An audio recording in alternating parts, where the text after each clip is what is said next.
Right there. Right.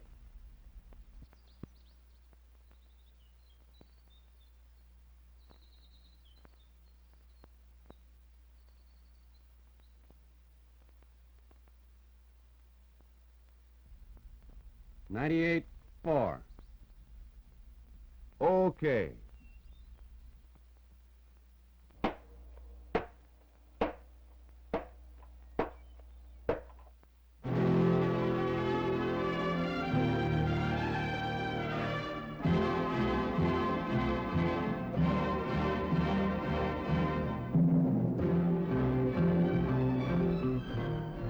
An increasing travel population has placed an increasing responsibility on highway designers. It is a responsibility to serve growing travel demands and yet to make scenic areas accessible on highways that are harmonious with the natural environment. Just as plants and wildlife complement the environment, so must the structures which men adapt complement the environment with pleasing aesthetic designs.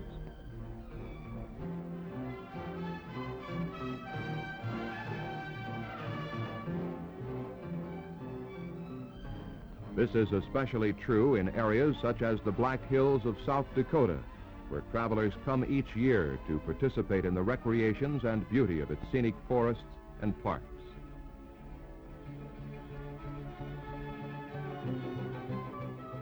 Major attractions in the Black Hills, such as the nation's Shrine of Democracy, must accommodate millions of visitors each year.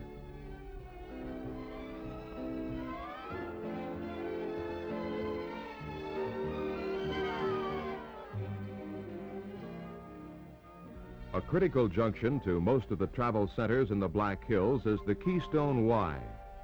Directly linked to the nation's interstate system, it serves travelers going in many directions.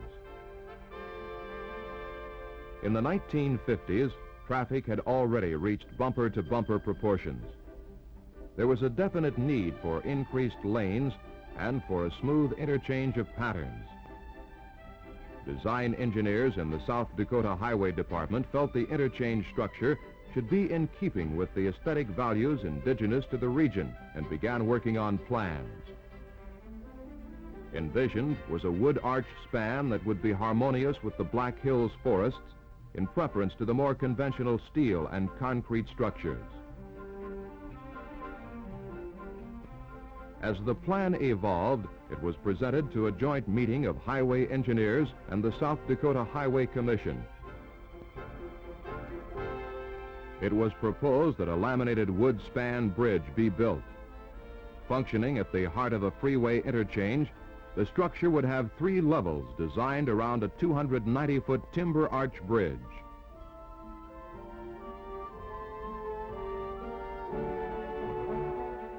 Later, the commissioners and engineers considered the plans of the proposed bridge at the Keystone Wye Junction.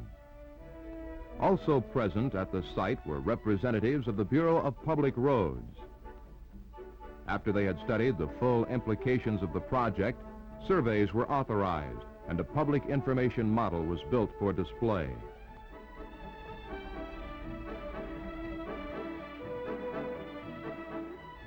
An enormous amount of information had to be compiled even before the proposals could be presented.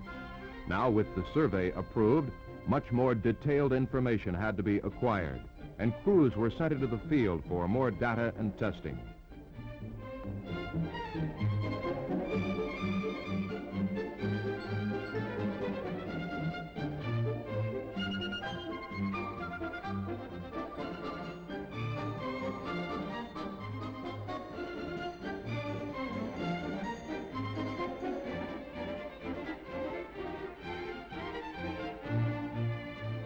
In the rough and rocky country of the Black Hills, special instrumentation was required to survey a project of this scope. An instrument called the Rhodes Arc was used to determine where stakes would be set to grade. With the Rhodes Arc, surveyors can get accurate horizontal distance readings even though the line of sight is an angle. Functionally, the line of sight becomes the hypotenuse of a right triangle, and with the instrument, the base of the right triangle is determined for true grade distance. Over longer distances, an instrument called a geodometer was used to perform a similar function.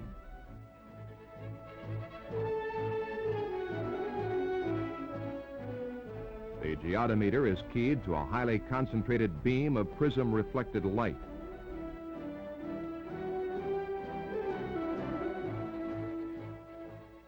It can measure distances up to 3 miles by day and 40 miles by night. It is used together with another precision instrument called a theodolite, which measures angles.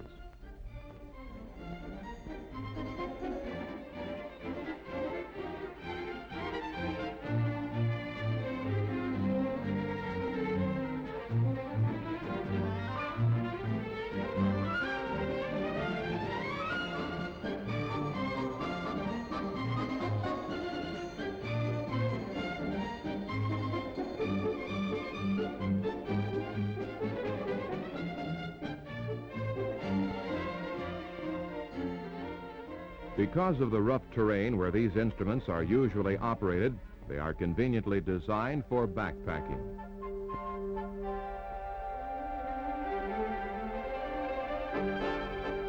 As design information was gathered, it was correlated with computer readouts from the State Highway Department Computer Center, and new design information was programmed in. To determine the mass and degree of weathering of underground rock through which the grades and structures must be built, electronic devices were employed. The resistivity instrument was used to determine the resistance of the rock to electric current passed through it. Porous chemical sensors filled with dilute copper sulfate received the current, and a type of ohm meter measured the amount of resistance through the given distance.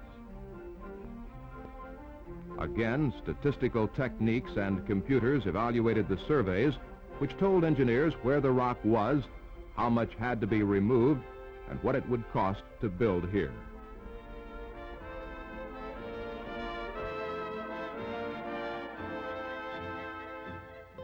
Near the proposed bridge site, core tests were made to determine the nature of the soil where the structure would have its bearing. Other tests were made by driving drill rods to bedrock.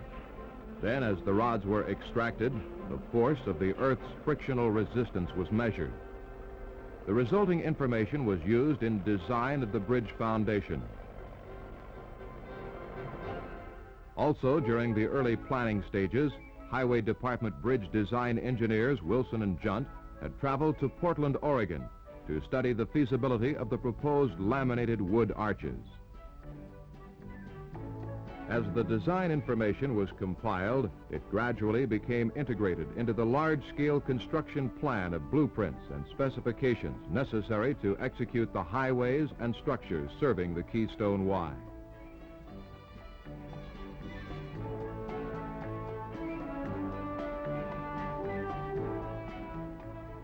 At this stage, bids were let in the House of Representatives chambers of the state capitol at Pierre. The letting was under the supervision of the Highway Commission. The low bidder was Summit Construction with a total bid of $2,625,199. Of this amount, the tri-level structure accounted for $398,111.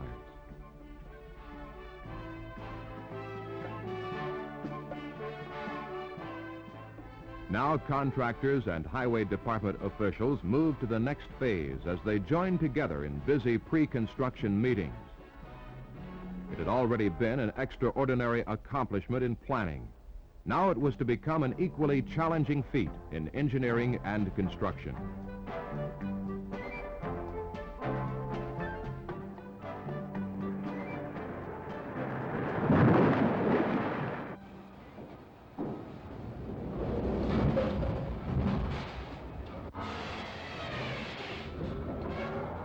In the northwest coastal area, work was begun on the arches and the supporting wood beams.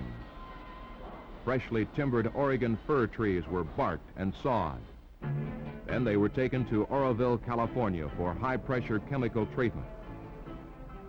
Inside huge tanks, the lumber was exposed to a liquid petroleum process which permeated it with pentachlorophenol. This was a preservative treatment which would reduce future maintenance so that the bridges would require only occasional surface treatment after completion.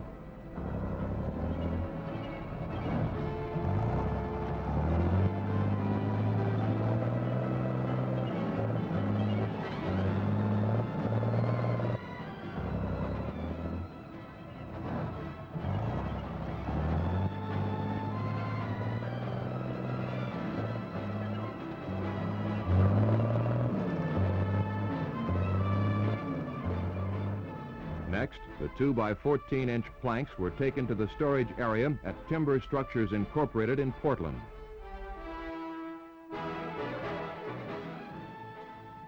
After company engineers inspected the newly arrived lumber, it was sent on to the planing mill.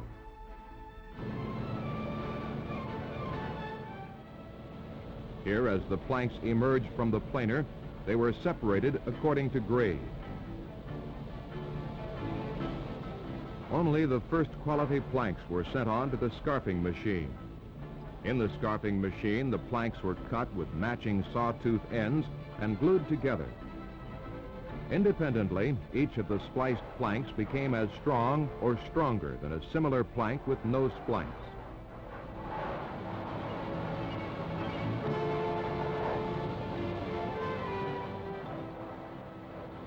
Thus, they were formed into the 91-foot segments needed for the 2 laminated sections of each of the 3 arch ribs.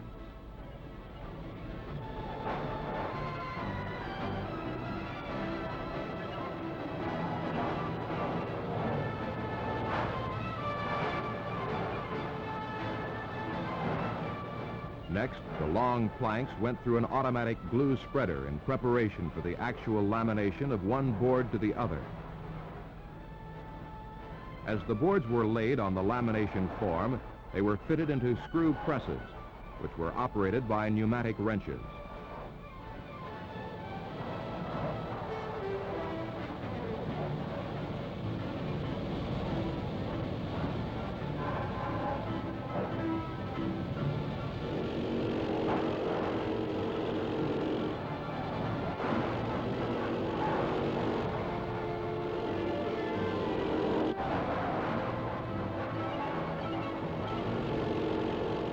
One arch was pressed, another was formed on top of it. The lamination required 8 hours in the press under 120 to 140 degree temperatures before an arch was fully cured.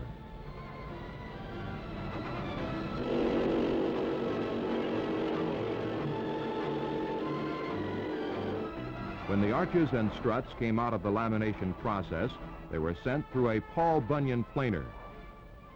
According to structure specifications, templates were placed on the beams and marks were made for drill holes, which would later accommodate the steel fittings which joined the arches with each other and to the bridge footings.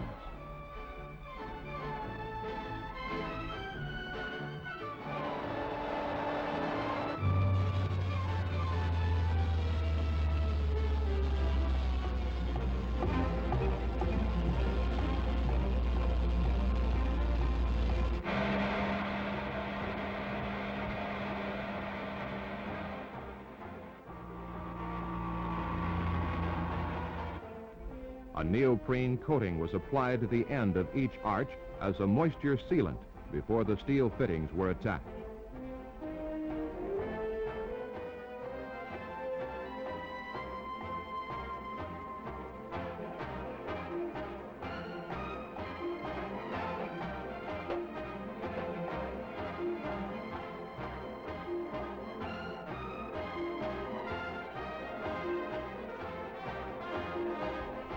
Finally, with the assembly of the braced columns and the wrapping of the beams, the laminated spans were ready for shipment to location at the Keystone Wye.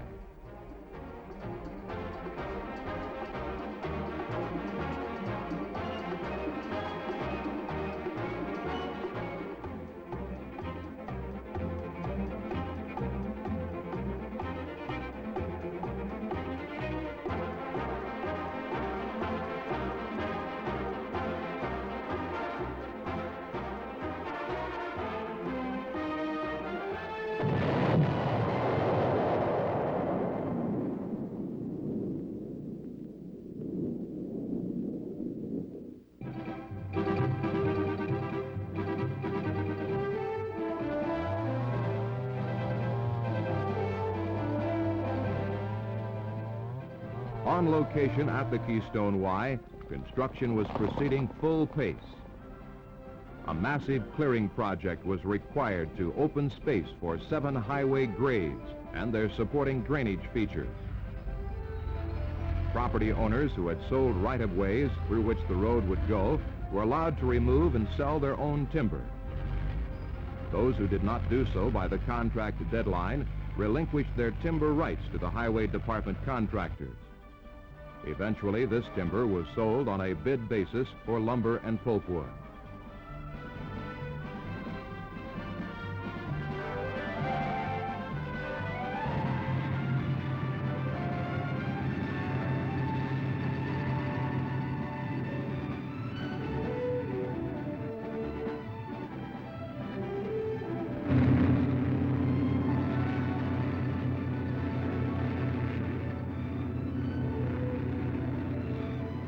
Meanwhile, the heavy earth-moving machinery had moved in and was transforming the roadway to the bridge site. It was an extremely rocky and densely wooded area, and much of the early work was spent on clearing the roots and blasting and hauling the rock outcroppings. On the larger fragments, prima cord connected the many blasting holes required to break up the massive rocks.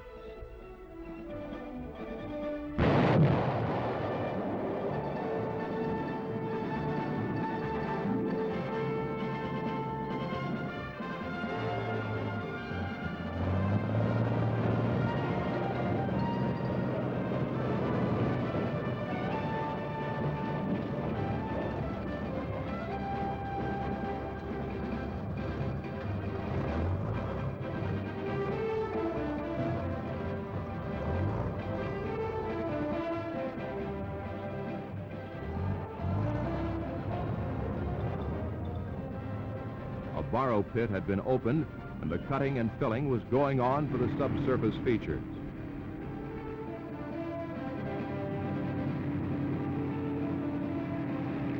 Wherever possible, landmarks within the right-of-way were preserved.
Traffic was maintained through the project by the use of temporary roadways all during the construction.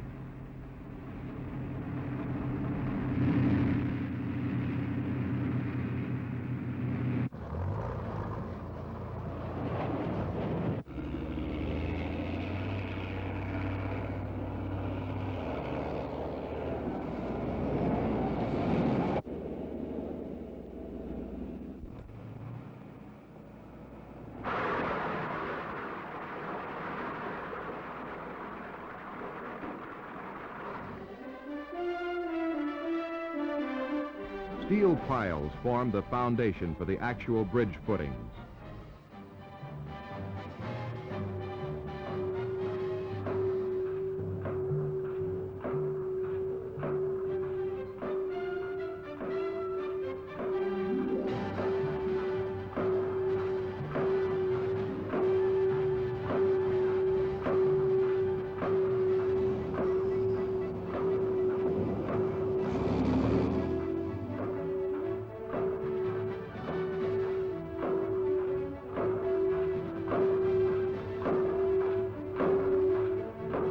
Divergent angles of the different piles were designed to control all of the varied stresses which would come to play on the bridge. concrete with reinforcing steel bars was placed around the piles to complete the footings. Altogether, the predominantly wood-span bridge utilized 650 cubic yards of concrete and 500,000 pounds of steel.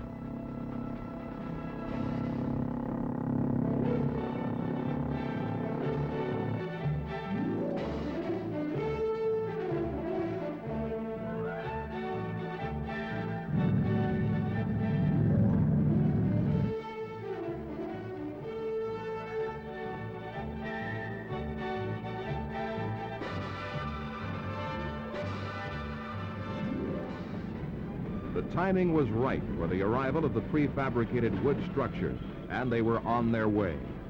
Across Oregon, Idaho, Washington, and Montana, the arches were wheeling along to South Dakota and the Hill City siding.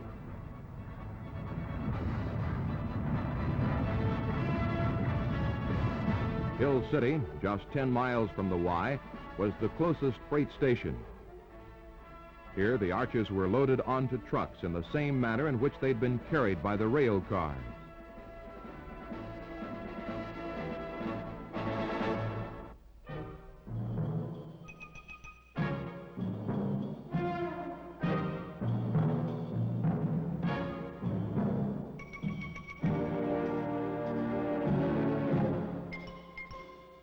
There was a difference, however, in the flatness of the road bed, and an unfortunate accident occurred.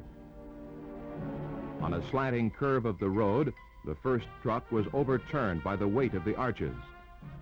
The second truck was immediately reloaded so that the weight would exert less lateral leverage on the slanting curves. No one was injured, but the 3 arch sections which fell with the first truck were rejected by the highway engineers, and 3 completely new arches had to be constructed. This time, the arches arrived at the Rapid City station, which, although it was 18 miles from the site, now provided a wider and leveler access to the site.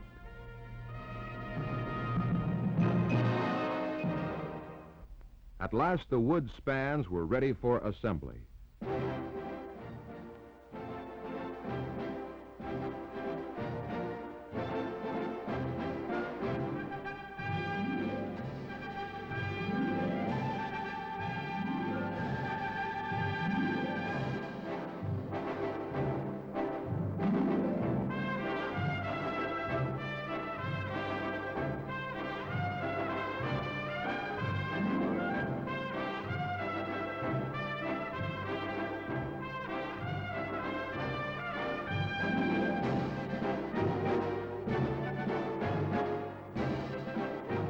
Metal fittings from the rejected spans had been undamaged and were refitted on the new spans.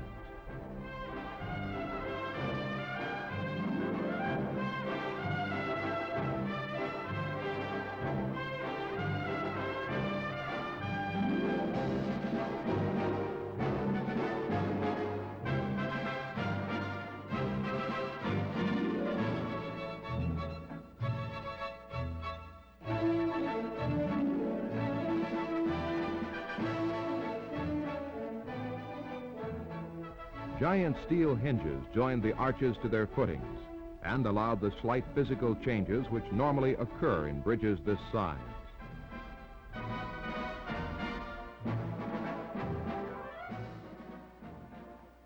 With the arches complete, the braced columns and beams needed to support the bridge deck could be mounted.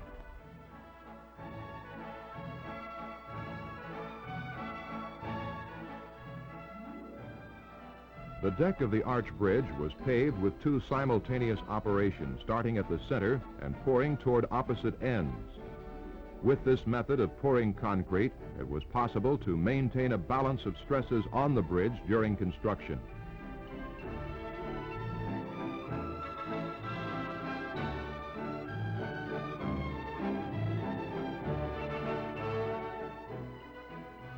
Vibrators were employed to remove possible air pockets in the concrete deck.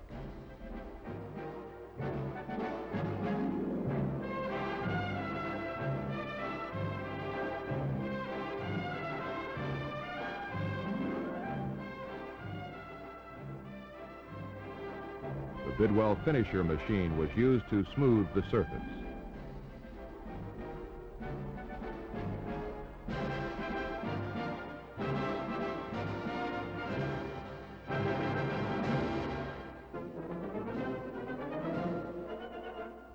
In October 1968, a dedication was in order. It had been 2 years since the structural work had been let to Summit Incorporated of Rapid City and then sublet to George Moore, the bridge contractor on the project. Speaking that day, South Dakota's Governor Nils Bull remarked that the Keystone Wye is an engineering accomplishment of magnitude, but that its enduring value lies in the service it provides and the aesthetic contribution it makes to the Black Hills of South Dakota.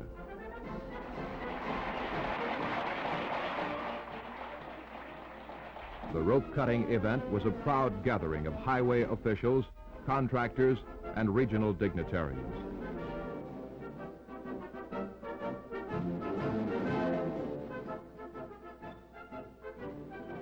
This unique tri-level interchange was open to traffic at the end of the dedication. With highway surfaces finished, peak season traffic moved with remarkable fluency.